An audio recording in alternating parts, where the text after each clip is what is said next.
War of 1812, the Battle of Thames, on October 5th, 1813.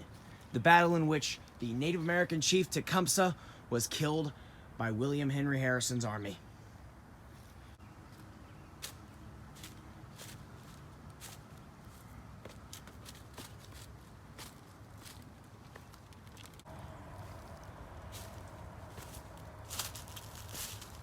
There he is.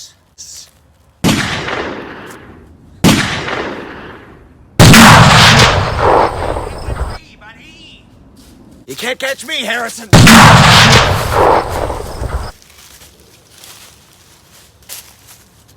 Not getting away this time.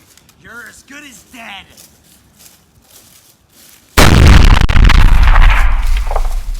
Don't ever find me down here. Oh, baby.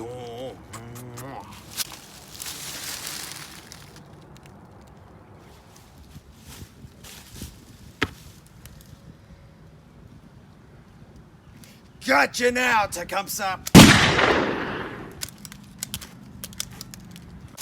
Oh! Curse you, Harrison! Oh! Ouch! General Winchester, I repeat, Tecumseh is down. Tecumseh is indeed down. All we have to do now is fight off the British forces, and we'll be done with this battle. We can safely call it a victory. Curse you, Harrison! Oh. You will one day, mark my word, you will one day die a great death. And every leader, every 20 years, will also suffer a great doom.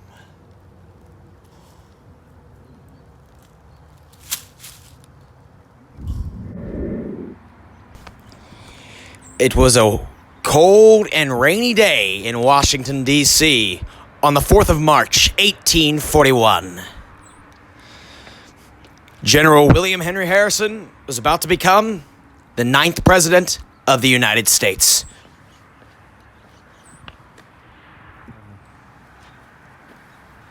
I, William Henry Harrison, do solemnly swear that I will faithfully execute the office of President of the United States and will, to the best of my ability, preserve, protect, and defend the Constitution of the United States. So help me God.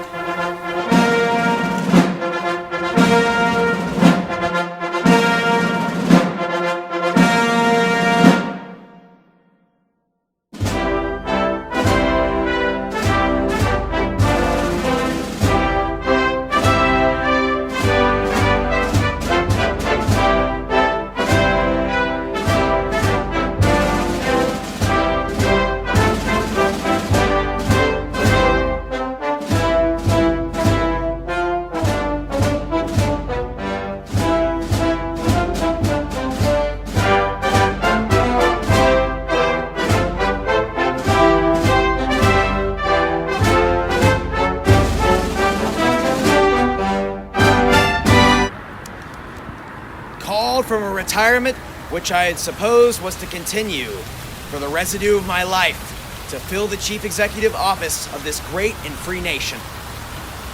I appear before you, fellow citizens, to take the oaths which the Constitution prescribes as a necessary qualification for the performance of its duties. And in obedience to a custom coeval with our government and what I believe to be your expectations, I proceed to present you a summary of the principles which will govern me in the discharge of the duties which I shall be called upon to perform. It was the remark of a Roman consul in an early period of that celebrate republic that a most striking contrast was observable in the conduct of candidates of office, of power, and trust before and after obtaining them. They seldom carrying out the latter case the pledges and promises made by the former. However, much of the world may have improved in many respects in the lapse of upward to 2,000 years since the remark was made by the virtuous and indignant Roman. I fear that a strict examination of the annals, some of the modern elective governments would develop similar instances of violated confidence. Fellow citizens, being fully invested with that high office to which the partially of my countrymen has called me, I now take an affectionate leave to you. You will bear with you to your homes in remembrance of the pledge I have this day given discharge all the high duties of my exalted station according to the best of my ability.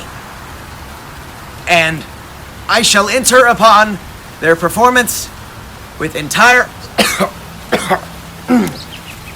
confidence in the support of just and generous people. Thank you. Thank you for your attention.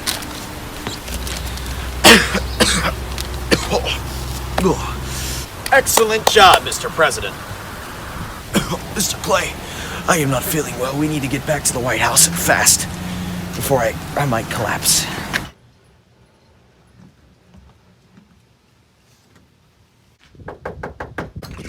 Doctor, thank heavens you're here. Harrison has been very, very ill lately in the past few weeks. Ever since his inauguration, he's been in bed, not being able to get much stuff done. So glad you're here for the diagnosis.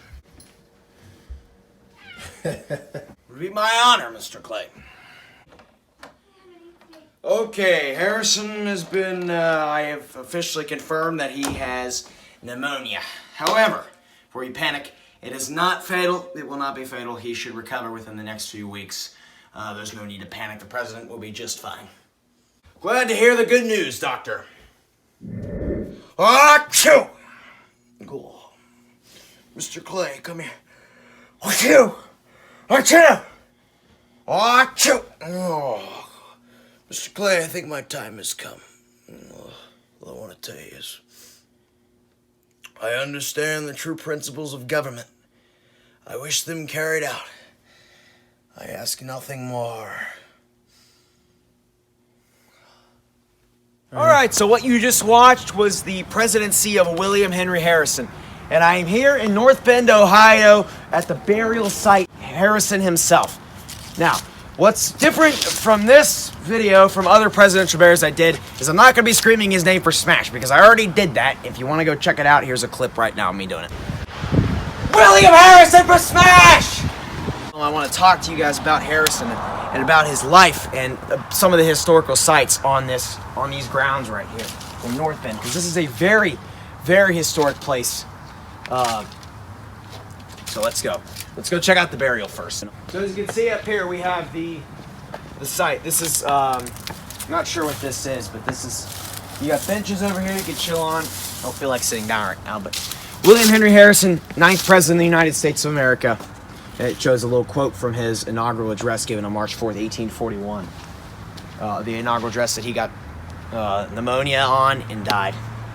As you can see, we have William Henry Harrison right here. We have this nice bird statue on top, which is really cool. I personally love this. This entrance is so cool. So we have William Henry Harrison, 1773 to 1841. He was born on February 9th, 1773 in Virginia. He was from Virginia, and he migrated to North Bend, Ohio in 1791 when he was 18 years old.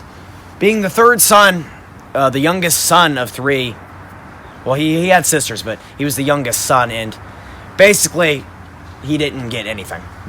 His older two siblings got the property in Virginia, and he got nothing. So he basically moved out here. And there we go. And William Harrison, if you didn't already know, is actually the son of Benjamin Harrison IV. Or was it the fifth? I can't remember. It's one of those two. But he actually signed the Declaration of Independence. His father signed the Declaration, which is actually really cool. You can see the Harrison State Memorial.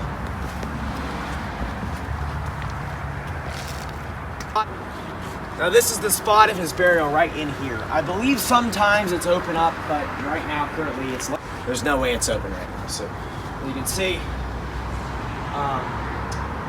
he's buried right in here. There are 3 people of note buried inside of here. One is William Harrison, who was the 9th president of the United States, obviously, the entire reason this place exists. The other is his wife, Anna Sims Harrison. Her maiden name was Sims, but Anna is buried in here. Fun fact about her, she was actually not in Washington, D.C. When Harrison passed away, she was still in North Bend because he was only a president for a month. And when she received news, she was still living in North Bend in the log cabin because he ran a campaign called the Log Cabin Campaign along with his famous slogan, Tippecanoe and Tyler too. But she prepared the memorial for him after he passed away. And the third person buried in here is John Scott Harrison, which was the only last surviving son of William Harrison. Because after Harrison died, they still had 3 surviving sons. The other 2 passed away within like 3 years. But John Scott's buried here. And John Scott Harrison is significant because he was actually the father of Benjamin Harrison, which was another president that we saw his grave too, if you want to go check out that video. Sorry for the plug. No more plugs. But yeah, Benjamin Harrison, he was the 23rd president. And he was the grandson of William Harrison. And the person separating those two is John Scott Harrison, and he's buried in here. But I've never actually been inside there. It's really cool. As you can see up here, it shows all the big achievements that Harrison accomplished in his lifetime. You can see William Henry Harrison up there, Secretary of the Northwest Territory, which he served in the early 1800s and the 1790s. I believe he was elected in 1799 to the Northwest Territory. So he was governor of modern-day Ohio, Indiana, Michigan, Wisconsin, Illinois, and parts of Minnesota. The entirety of the Northwest Territory that we got from France in the 7 Years' War. The delegate of the Northwest Territory to Congress. He was also the territorial governor of Indiana, of the Indiana Territory. He was governor of the Indiana Territory after Ohio became a state. He was a member of the Congress from Ohio, Ohio State Senator, the United States Senator from Ohio, and the minister to Colombia, because he actually, a short amount of time, he went to Bogota, Colombia, and lived there for a while. Or I don't know if he lived there, but he did a lot of stuff there. So he was the minister to Colombia, in Spain, or not Spain, South America, Colombia, and he was the 9th president of the United States. So he was a lot. He was a congressman, senator, governor, minister, president.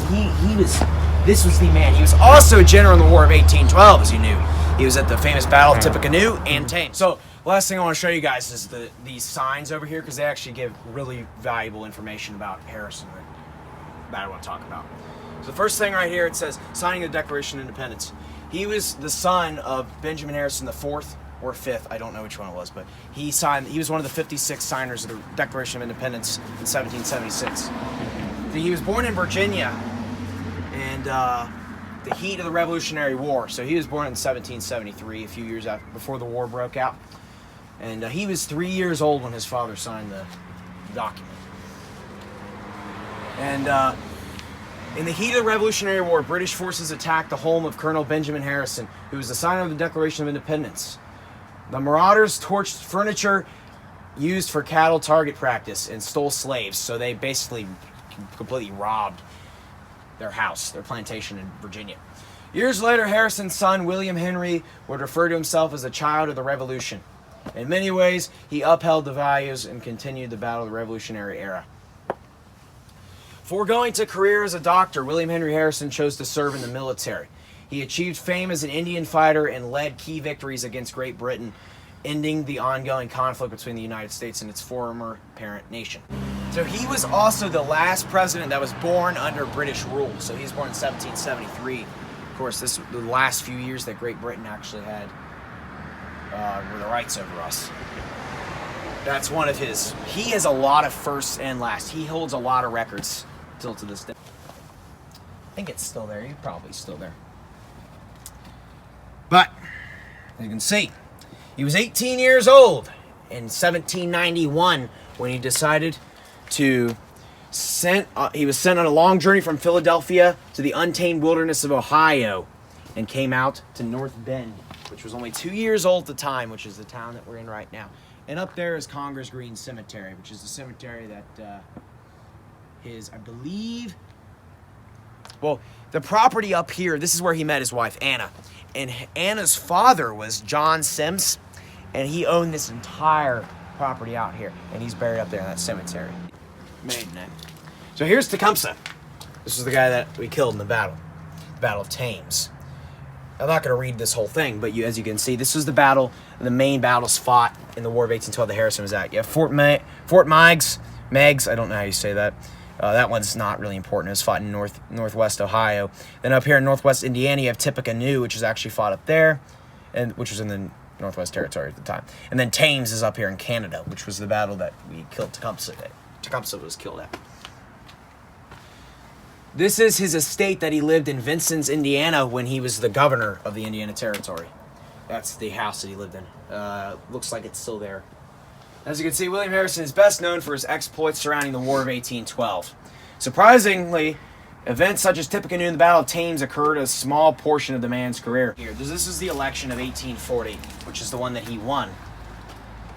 You can see the 1840 presidential election race was between Democrat Martin Van Buren and his Whig challenger William Henry Harrison. He was the first Whig to win an election. The only other time a Whig won was Zachary Taylor in 1848. But everyone in the country at the time hated Martin Van Buren, so it basically gave Harrison the complete win that he needed to get. And here's the map right here. William Harrison won Maine, Vermont, New York, Massachusetts, Rhode Island, Connecticut, Pennsylvania, New Jersey, Maryland, Ohio, Michigan, Indiana, Kentucky, Tennessee, Louisiana, Mississippi, Georgia, and North Carolina. And Martin Van Buren won New Hampshire, Virginia, South Carolina, Alabama, Missouri, Illinois, and Arkansas. So he basically, as you can see, William Harrison basically swept the floor in the 1840 election, winning by a landslide. Look, this is where the word booze came from. So the term booze actually, as people use for alcohol, actually comes from William Harrison's presidency, because he ran an election called the Log Cabin election, which everyone thought was cool because he was the guy that lived out in the frontier and lived in a log cabin. However, the log cabin got destroyed. Somehow it's not here anymore. But they had these bottles known as E.C. Booze Company, and it was shaped like a log cabin that he lived in, and that's why we call whiskey and alcohol booze to this day. It's because of Harrison. Now here's his inauguration. March 4th, 1881. It was a cold, rainy day. Refusing to wear a coat, William Harrison took the presidential oath of office and delivered the longest inaugural speech to this day. To put it in perspective, he gave a 2-hour speech. When Donald Trump was inaugurated in 2017, his inaugural speech was 17 minutes long. His was 2 hours. That just goes to show how long it was. And that's how it was. So this is a really cool map because it shows the state of Ohio and all of the presidential birthplaces and burial sites on here. So just all the presidents from Ohio. As you can see, William Henry Harrison and Benjamin Harrison right down here in North Bend. And North Bend is right outside of Cincinnati, about 17 miles west. And Benjamin was actually born here, which is actually really cool. William Howard Taft was born in Cincinnati. However, he's not buried in Cincinnati. He's actually buried in Arlington Cemetery in Washington, D.C. If Ulysses S. Grant down here in Point Pleasant in Clermont County. He is also not buried there. He is buried in New York City, Manhattan to be specific. Then up here you have Rutherford B. Hayes up here, and he was born in Delaware, Ohio, and I believe that's Delaware. That might also be Fremont. He's buried in Fremont. Also been to his grave. Warren Harding down here in Marion, Ohio. He was actually not born in Marion. I forgot where he was born, but he is buried in Marion, and this might be it. Then you have Garfield up here in Cleveland. He was born in Mentor, Ohio in 1831, and he's also buried there. Then you have William McKinley, which William McKinley is up here, born in Niles, Ohio, and died in Canton, and he's buried in Canton. So those are all the Ohio presidents, which is pretty cool, because Ohio has the most presidents tied with Virginia. And here's Benjamin Harrison. This was his grandson. He was also born here in North Bend. And he became president later in the 1880s. Political desert. Here's a cartoon right here. So Andrew Jackson was leaving, and these two guys tried to become president. He actually ran in the election of 1836, and here's Martin Van Buren. So here is the votes. As you can see, Martin Van Buren completely destroyed. Because Martin Van Buren had previously been Jackson's vice president. And as you can see down here, Abraham Lincoln was actually used. He was a lawyer in Illinois, and he was a Whig Party member in 1840. He actively campaigned for William Harrison. So Abraham Lincoln actually has some ties there, which is actually really cool. So that's pretty much all I got to show for today. So that's the thing about William Harrison. And the last thing I want to tell you about is the Curse of Tecumseh, which is a famous theory that explains the coincidental deaths of every single president elected with a year ending in 0. Now, let me explain myself. So if you remember, in the Battle of Thames, Tecumseh was being killed by Harrison, and he supposedly said, it's not 100% confirmed, but he supposedly said that William Harrison will suffer a great death, and every great leader every 20 years will also suffer and die. So basically, let's put this into perspective real quick. So in 1840, the person that won the election was obviously William Henry Harrison. In 1840, William Harrison won the election. He died of pneumonia because of his inaugural address. He took 2 hours in the rain without wearing a coat or a hat. 20 years later, in 1860, Abraham Lincoln was elected president. However, in April of 1865, he was at Ford's Theater and assassinated by John Wilkes Booth. So he died 20 years after Harrison's election in 1860. 20 years after that, in 1880, James A. Garfield was elected. And he was assassinated by Charles Guiteau, maybe the doctors, I don't know. But either way, he died 6 months in office, which is again 20 years after Lincoln in 1860. 20 years after 1880, in 1900, William McKinley was elected president, and he was assassinated and shot by Leon Czolgosz in Buffalo, New York. So William McKinley was also killed. 20 years after that, in 1920, Warren Harding was elected president. And on a trip to, I believe it was Los Angeles or California, he had a heart attack in August of 1923 and died. 20 years after him, in 1940, Franklin Roosevelt was elected president. Franklin Roosevelt, however, died of, oh my God, what was it? Oh my God, I forgot the disease. It was some hemorrhage. Some hemorrhage. It was like, he died of cerebral hemorrhage in a month into his 4th term. 20 years after him, in 1960, John F. Kennedy was elected president. And he was famously, some people still alive that remember this, famously shot in Dallas, Texas by Lee Harvey Oswald and killed on the spot. 20 years after him, in 1980, though, this is where it gets interesting. Because Ronald Reagan was elected. Wait a second. Ronald Reagan didn't die in office. The curse is broken. Well, not exactly. You see, in March of 1981, he was walking down the streets, Ronald Reagan was, waving to people. And out of nowhere, someone goes and shoots him. And he was actually shot in the ribs. And he went into the car. But he actually lived the shot. Ronald Reagan survived, but he was almost assassinated. But he did not die. 20 years after that, in 2000, George W. Bush was elected president. And he was also attempt of several assassinations. And no, I'm not talking about the shoe incident.